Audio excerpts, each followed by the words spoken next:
FNAF is such a popular series and honestly a game that redefined what it meant to be an indie game. From a last-ditch attempt to a titan in the industry, Five Nights at Freddy's is a household name at this point. But what other games could do with a little bit of that connection just to keep things spicy in the game dev bedroom? That's what we're exploring today.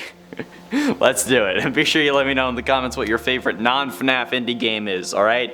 I'm tired of seeing the FNAF comments, despite this partially in a way being a FNAF list. Let's not talk about it. In a 10 Project Playtime. I've talked about this detail before, but is it just me, or does a giant golden statue of Huggy Wuggy in the center of what seems to be a play area ring any alarms for anyone else? Because looking at this, it's a very similar layout design-wise to Security Breach's Mega Pizzaplex, okay, with a set of stairs on either side, and then, like I said, a giant gold statue of a mascot in the middle. And honestly, with all the questions that I've had, and the comparisons that we've made, like with all the similar elements between the games, with like children becoming toys or the characters that so many love, and then all the gruesomeness that comes with all that, I don't think that this would be a very big stretch, okay? Especially since this doesn't confirm the places or companies as in the same universe, because it would just be a reference. But it's still a fun little nod and no doubt a major inspiration. Not to mention the fact that there are robot skins for the monsters, so in a way they are animatronic versions. So a springlock version of these, or even like a springtrap skin, wouldn't be too surprising in my personal opinion, okay? I wouldn't even doubt it being in the pipeline at this point, but there would be one issue that they'd have to overcome to do that, and I'll talk about that in a minute. Haha, now you got a reason to stay. In at 9, Bendy and the Dark Revival. Bendy is another game that I've proposed could be connected to FNAF, and honestly, we've had a whole video about if Bendy and FNAF were connected. Click up on the iCard to see that video. I don't know what corner it's gonna end up being. But honestly, with the ink machine able to turn humans into ink creatures with souls, and then the whole FNAF remnant thing, I feel like the ink machine itself is made of remnant metal, or at the very least is infused with so much agony that melting it down into remnant would be an easy thing to do. Who knows, okay? Maybe William and Joey worked together to try and complete their own missions. Maybe William was the one who built the ink machine out of remnant metal. And when both the man that's trying to stop William and the man that Joey wants to torture for all of eternity are both named Henry, that's pretty damn freaky. Especially considering how Henry, in FNAF's world, was the creative one, designing the characters that Afton then made into robots. Afton was the business side, but Henry was the creative, a skill which would have developed working at an animation studio that he would soon leave. Yeah, all we need now is a sepia springtrap cutout in one of the rooms and we're good to go. In at 8, Doki Doki Literature Club. Okay, with how dark and messed up Doki Doki Literature Club is, I'm surprised it doesn't already have something like a Springlock suit in it. Especially in ddlc+, since that could have been packed full of references. I mean, Monica trapping you in a Springlock suit so that you had to go on a date with her, or so that she could control you by controlling the suit in the game. Yeah, that sounds like something this game would do. It is a psychological horror dating sim, for God's sakes. Why wouldn't it do that? Actually, now that I think about it, since it's a psychological horror, I guess Doki Doki Literature Club is the most accurate dating simulator out there. No matter how meta it gets. Was that a laugh, Chris? Was that a laugh, or were you just breathing? I was breathing. I wasn't. I thought someone else would be able to relate to this. Because from my experience, dating's exactly like this. Okay, minus some of the darker moments, but I mean, not as fulfilled dark moments. And I know what you're thinking, okay, Connor, why don't you just go to therapy? Well, why would I do that when I can scream on YouTube about my trauma, never really telling you exactly what happened, and then saying it as if it's a joke, which, when combined with my typical dark humor, makes you question whether I'm being serious or not. While I get a place to rant and avoid the comments so that I never have to face what actually happened. Exactly! Plus, I get paid to do this. I'm not paying for it. I'm not losing money here. It works out.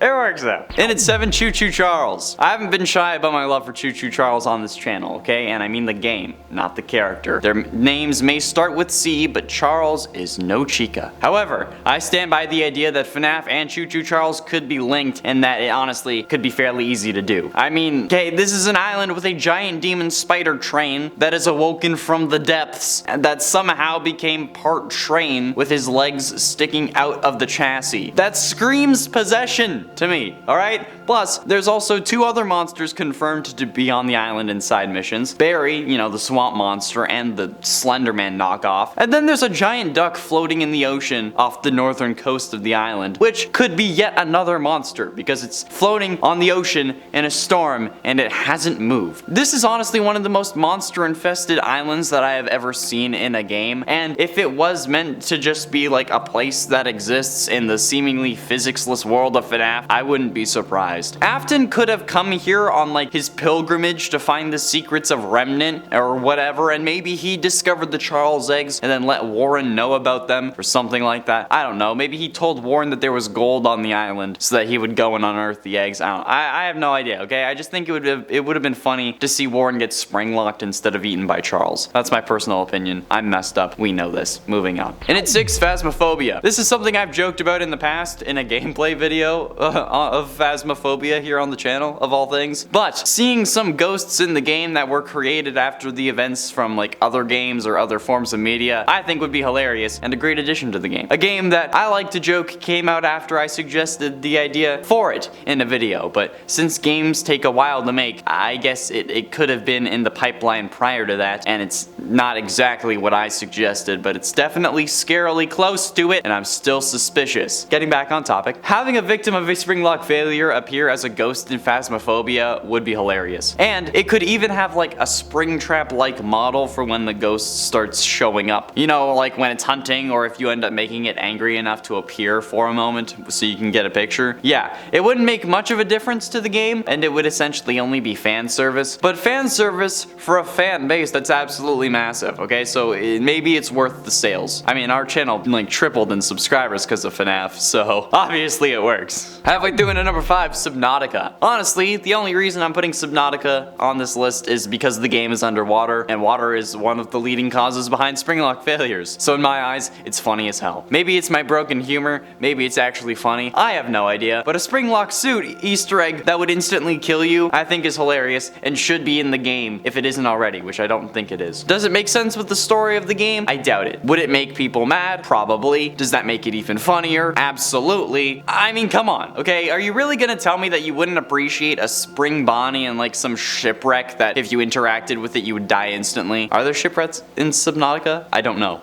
I haven't played it. I know nothing about Subnautica except that it's an ocean game, supposedly terrifying, and that I've almost called it Phasmophobia multiple times during this number while I was scripting it. And I might have made that mistake while reading this and not have noticed, although I don't think I did. Maybe I should have researched the game before this list. Nah.